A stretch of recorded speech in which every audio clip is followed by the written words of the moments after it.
ನಮಸ್ಕಾರ. ನನ್ನ ಹೆಸರು ಡಾಕ್ಟರ್ ಲತಾ ಮೈಸೂರು. ಈಗ ನಾನು ಮೈಸೂರಿನ ಮಹಾರಾಣಿ ಮಹಿಳಾ ಕಲಾ ಕಾಲೇಜಿನಲ್ಲಿ ಕನ್ನಡ ಸಹ ಪ್ರಾಧ್ಯಾಪಕಿಯಾಗಿ ಸೇವೆ ಸಲ್ಲಿಸ್ತಿದ್ದೀನಿ. 1990ರಿಂದ ಈವರೆಗೆ ಅಧ್ಯಾಪನ ವೃತ್ತಿಯ 30ನೇ ವರ್ಷದ ಅವಧಿಯನ್ನು ಪೂರೈಸ್ತಾ ಇದ್ದೀನಿ. ನಾನಿಲ್ಲಿ ಪುಲಿಗೆರೆ ಸೋಮನಾಥನ ಸೋಮೇಶ್ವರ ಶತಕದ 6 ಶತಕಗಳನ್ನು ವ್ಯಾಖ್ಯಾನ ಮತ್ತು ವಿಶ್ಲೇಷಣೆ ಮಾಡೋದಕ್ಕೆ ಪ್ರಯತ್ನಿಸ್ತಿದ್ದೇನೆ. ಸೋಮೇಶ್ವರ ಶತಕಗಳು ಶರಣರ ವಚನಗಳ ಹಾಗೆ ಅಲ್ಪದರಲ್ಲಿ ಪಿರಿದಾರ್ಥವನ್ನು ಅನುಭವಗಳಿಂದ ಹಿಡಿದು ಅನುಭಾವದ ನೆಲೆಯವರೆಗಿನ ಗೂಢಾರ್ಥಗಳನ್ನು ಒಳಗೊಂಡಿದೆ. ನಾನಿಲ್ಲಿ ಮೈಸೂರು ವಿಶ್ವವಿದ್ಯಾನಿಲಯ BA 3ನೇ ಚತುರ್ಮಾಸ CBCS ಕಲಾಗಂಗೋತ್ರಿ 3ನೇ ಪಠ್ಯದಲ್ಲಿರುವ 6 ಶತಕಗಳನ್ನು ನಾನಿಲ್ಲಿ ಆರಿಸ್ಕೊಂಡಿದ್ದೀನಿ. ಎಷ್ಟು ಸಾರಿ ಪಾಠ ಮಾಡಿದ್ರೂ ಪ್ರತಿ ಬಾರಿ ಇನ್ನೂ ಅರ್ಥ ಹೊಳೆಯಿಸುತ್ತಲೇ ಹೋಗ್ತಾ ಇರುವ ಈ ಶತಕಗಳ ಬಗೆಗೆ ನನಗೆ ಬಹಳ ವಿಸ್ಮಯ ಆಗತ್ತೆ. ನಮ್ಮ ವಯಸ್ಸು ಅನುಭವ ಮಾಗಿದ ಹಾಗೆಲ್ಲ ನಮ್ಮ ಚೇತನ ಪಕ್ವಗೊಂಡಂತೆಲ್ಲ ಅದರೊಳಗೆ ಇರುವ ನಿಗೂಢವಾಗಿರುವ ಅಂತರಾರ್ಥಗಳು ಹೊಳೆಯುತ್ತಲೇ ಹೋಗುತ್ತವೆ. ಹೀಗಾಗಿ ಇವುಗಳ ಅರ್ಥ, ವ್ಯಾಖ್ಯಾನ, ಸಾರಾಂಶಗಳನ್ನು ಹೆಚ್ಚು ಹೋಗದೆ ಪ್ರಸ್ತುತ ಬದುಕಿಗೆ ಕೈದೀವಿಗೆಯಾಗುವಂತಹ ಇದರ ಅರ್ಥಗಳನ್ನು ಕಾಣ್ತಾ ವಿಶ್ಲೇಷಿಸಿ ನನ್ನ ಚಿಂತನೆಗಳನ್ನು ನಿಮ್ಮ ಜೊತೆಗೆ ಹಂಚ್ಕೊಳ್ಳೋದಕ್ಕೆ ನಾನಿಲ್ಲಿ ಬಯಸ್ತಾ ಇದ್ದೀನಿ. ಪುಲಿಗೆರೆ ಸೋಮನಾಥನ ಎಳೆಗರುಂ ಎತ್ತಾಗದೆ ಅನ್ನುವ ಕಾವ್ಯ ಭಾಗಕ್ಕೆ ಹೋಗೋಕ್ಕಿಂತ ಮುಂಚೆ ಶತಕ ಸಾಹಿತ್ಯ ಪರಂಪರೆಯನ್ನು ಒಂದಿಷ್ಟು ಪರಿಚಯವನ್ನು ಮಾಡ್ಕೋಬಹುದು. ಕನ್ನಡದಲ್ಲಿ 11ನೇ ಶತಮಾನದಿಂದ ಶತಕ ಸಾಹಿತ್ಯದ ಪರಂಪರೆ ಆರಂಭವಾಗಿದೆ. ಜೈನ ಕವಿ ನಾಗವರ್ಮಾಚಾರ್ಯ 1070 ಜೈನ ಕವಿ ನಾಗವರ್ಮಾಚಾರ್ಯ 1070ರಲ್ಲಿ ಬರೆದ ಚಂದ್ರಚೂಡಾಮಣಿ ಶತಕ ಉಪಲಬ್ಧವಾಗಿರುವ ಮೊದಲ ಕೃತಿಯಾಗಿದೆ. ಈವರೆಗೂ ಸುಮಾರು 400ಕ್ಕೂ ಹೆಚ್ಚು ಶತಕ ಕೃತಿಗಳು ಲಭ್ಯವಾಗಿವೆ. 15ನೇ ಶತಮಾನದ ನಂತರದಲ್ಲಿ ಅತಿ ಹೆಚ್ಚು ಶತಕ ಕೃತಿಗಳು ರಚನೆಯಾಗಿವೆ. ಆಧುನಿಕ ಕನ್ನಡ ಸಾಹಿತ್ಯದ ಘಟ್ಟದಲ್ಲೂ ಸಹ ಶತಕಗಳ ರಚನೆಯಾಗಿದೆ. ಶತಕ ಅಂದರೆ ಸಂಸ್ಕೃತ ಸಾಹಿತ್ಯದಿಂದ ಪಡೆದಂತಹ ವಿಶಿಷ್ಟ ಸಾಹಿತ್ಯ ಪ್ರಕಾರ. ಹೆಸರೇ ಸೂಚಿಸುವ ಹಾಗೆ ಶತಕ ಕೃತಿಗಳಲ್ಲಿ 100 ಪದ್ಯಗಳಿರುತ್ತವೆ. ಕೆಲವೊಮ್ಮೆ 128 ಪದ್ಯಗಳೂ ಇವೆ.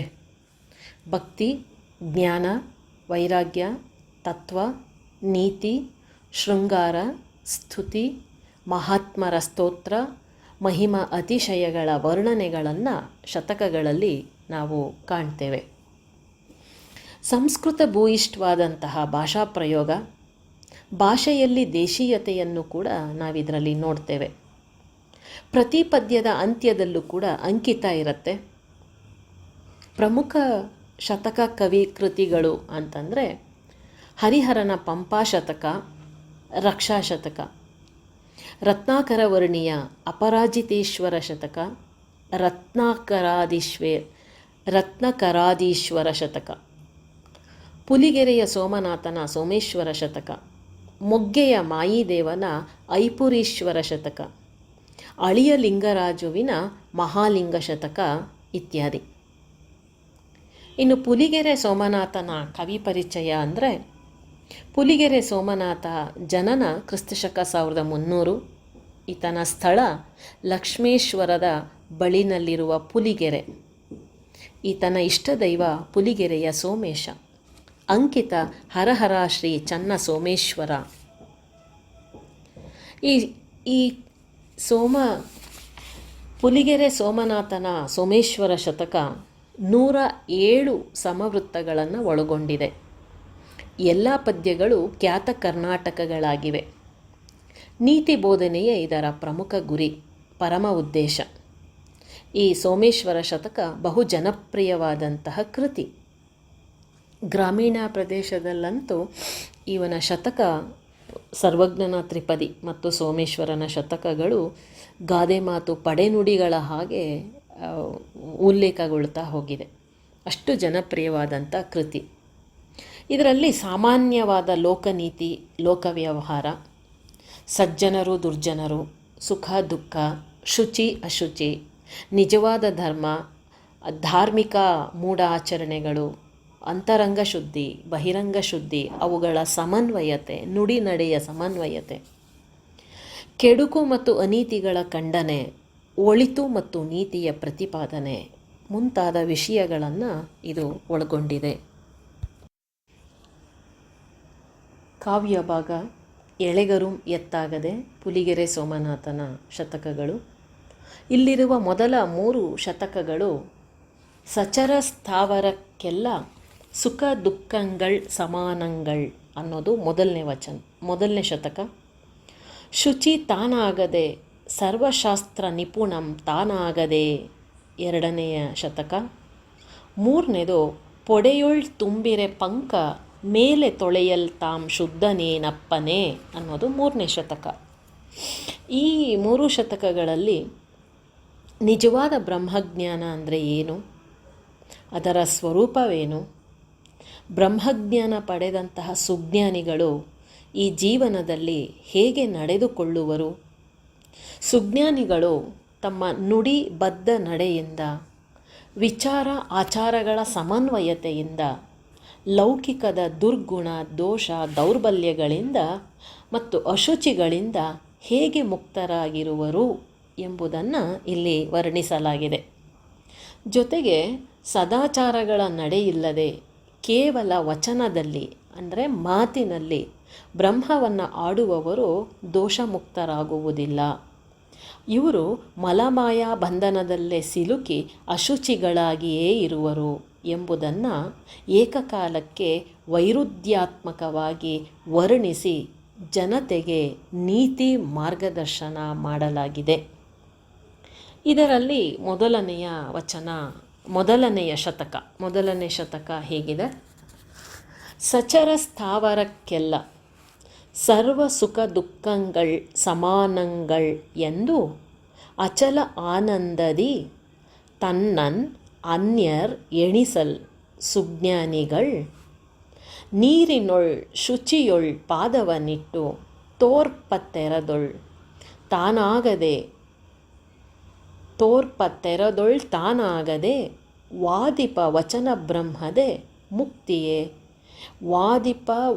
ಬ್ರಹ್ಮದೇ ಮುಕ್ತಿಯೇ ಹರ ಹರ ಶ್ರೀ ಚೆನ್ನ ಸೋಮೇಶ್ವರ. ಇದು ಮೊದಲನೆಯ ಶತಕ. ಈ ಶತಕದ ವಸ್ತು ಒಂದು ಸಾಲಿನಲ್ಲಿ ಹೀಗೆ ಹೇಳ್ಬೋದು: ಎಲ್ಲ ಜೀವಗಳು ಒಂದೇ ಎಂಬ ಏಕೋಭಾವದ ನಡೆಯೇ ಬ್ರಹ್ಮಜ್ಞಾನ. ಎಲ್ಲ ಜೀವಗಳು ಒಂದೇ ಎಂಬ ಏಕೋಭಾವ ನಡೆಯೇ ಬ್ರಹ್ಮಜ್ಞಾನ ಮತ್ತು ಮುಕ್ತಿ. ಸಕಲ ಚರಾಚರಕ್ಕೆಲ್ಲಕ್ಕೂ ಸುಖ ದುಃಖಗಳು ಸಮಾನವಾದುದು.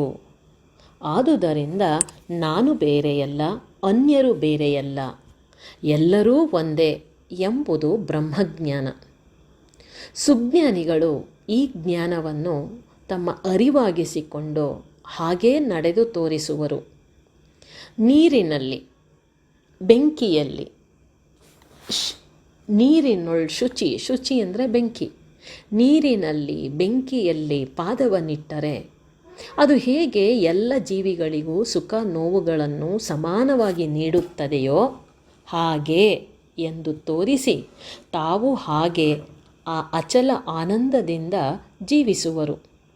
ಇಂಥವರು ಸುಜ್ಞಾನಿಗಳು. ಮಾನವಕೃತ ಭಿನ್ನ ಭೇದ ಭಾವಗಳನ್ನು ಮಾಡದೆ, ಭಿನ್ನ ಭೇದಗಳನ್ನು ಎಣಿಸದೆ, ತಾರತಮ್ಯ ಮಾಡದೆ, ಪ್ರಾಪಂಚಿಕತೆಗಳಿಂದ ಮುಕ್ತರಾಗಿ ಆನಂದವಾಗಿರುವವರು.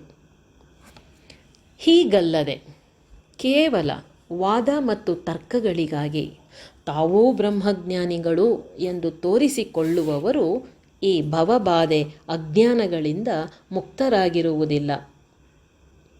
ತಾನು ಅನ್ಯರು ಭಿನ್ನರೆಂದು ತಾರತಮ್ಯಗಳನ್ನು ಆಚರಿಸಿ ಪಾತಕಗಳ ಬಂಧನದಲ್ಲಿರುವರು. ಲೌಕಿಕತೆಯಿಂದ ಎಂದೂ ಮುಕ್ತರಾಗರು.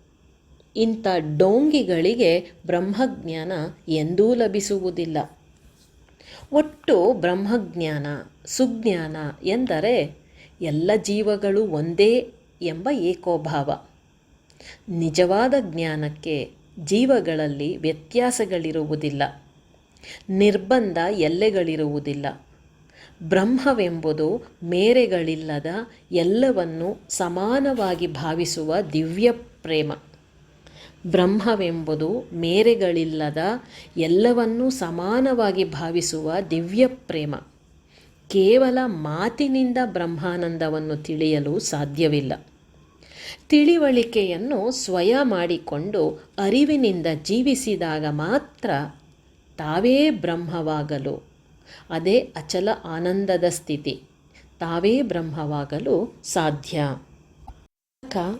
ಎರಡನೆಯದು, ಶುಚಿ ತಾನಾಗದೆ, ಸರ್ವಶಾಸ್ತ್ರ ನಿಪುಣಂ ತಾನಾಗದೆ, ಕಾಮಮಂ ಪಚನಗೆಯ್ಯದೆ, ಕೋಪಮಂ ಬಿಡದೆ, ಲೋಭಚ್ಛೇದಮಂ ಮಾಡದೆ, ರುಚಿಮೋಹಕ್ಕೆ ಒಳಗಾಗದಂತೂ ಮದ ಮಾತ್ಸರ್ಯಗಳಂ ನೀಗದೆ, ವಚನ ಬ್ರಹ್ಮದೆ ಮುಕ್ತಿಯೇ ಹರಹರ ಶ್ರೀ ಚೆನ್ನಸೋಮೇಶ್ವರ. ಇದು ಎರಡನೆಯ ಶತಕ. ಇದರ ವಸ್ತು ಅರಿಷಡ್ವರ್ಗಾದಿಗಳನ್ನು ಇಲ್ಲವಾಗಿಸಿಕೊಳ್ಳುವುದೇ ಆಂತರ್ಯದ ಅಥವಾ ಅಂತರಂಗದ ಶುಚಿವಂತಿಕೆ. ಅಂತರಂಗದಿಂದ ಶುಚಿಯಾಗದೆ ತಾನು ಬ್ರಹ್ಮಜ್ಞಾನಿ ಎಂದು ಹೇಳಿಕೊಳ್ಳುವುದರಿಂದ ಏನೂ ಪ್ರಯೋಜನವಿಲ್ಲ. ಐಂದ್ರಿಯಕ ಸೆಳೆತಗಳಿಂದ ಮುಕ್ತರಾಗಲೂ ಸಾಧ್ಯವಿಲ್ಲ. ನಿಜವಾದ ಬ್ರಹ್ಮಜ್ಞಾನಿ ಆಗಬೇಕಾದರೆ ಮೊದಲು ಮನದ ಒಳಗಿರುವ ಎಲ್ಲ ಮಲಗಳನ್ನು ತೊಳೆದುಕೊಂಡು ಶುಚಿಯಾಗಿರಬೇಕು. ಕಾಮವನ್ನು ಜೀರ್ಣಿಸಿಕೊಂಡು ನಿಷ್ಕಾಮಿಯಾಗಬೇಕು. ಲೋಭವನ್ನು ಕತ್ತರಿಸಿಕೊಂಡು ದುರಾಶೆಗಳಿಲ್ಲದಂತಿರಬೇಕು. ಇಂದ್ರಿಯ ಲಾಲಸೆ, ರುಚಿ ಮೋಹಗಳಿಗೆ ಒಳಗಾಗದೆ ಸಂಯಮಿಯಾಗಿರಬೇಕು. ಚಿತ್ತ ಚಾಂಚಲ್ಯ ನೀಗಿ ದೃಢಮನಸ್ಕರಾಗಬೇಕು. ಒಟ್ಟು ಅರಿಷಡ್ವರ್ಗದ ಮದ ಮಾತ್ಸರ್ಯಾದಿಗಳನ್ನು ಮೀರಿರಬೇಕು. ಹೀಗೆ ಸರ್ವ ವಿಧದಲ್ಲೂ ಮಾನವ ಜನ್ಮದ ದುರ್ಗುಣ, ದೋಷ, ದೌರ್ಬಲ್ಯ, ಭೋಗಾಭಿಲಾಷೆಗಳನ್ನು ಮೊದಲು ತೊಳೆದುಕೊಂಡು ನಿಜವಾದ ಪರಿಶುದ್ಧ ಬ್ರಹ್ಮಜ್ಞಾನಿಯಾಗಬೇಕು.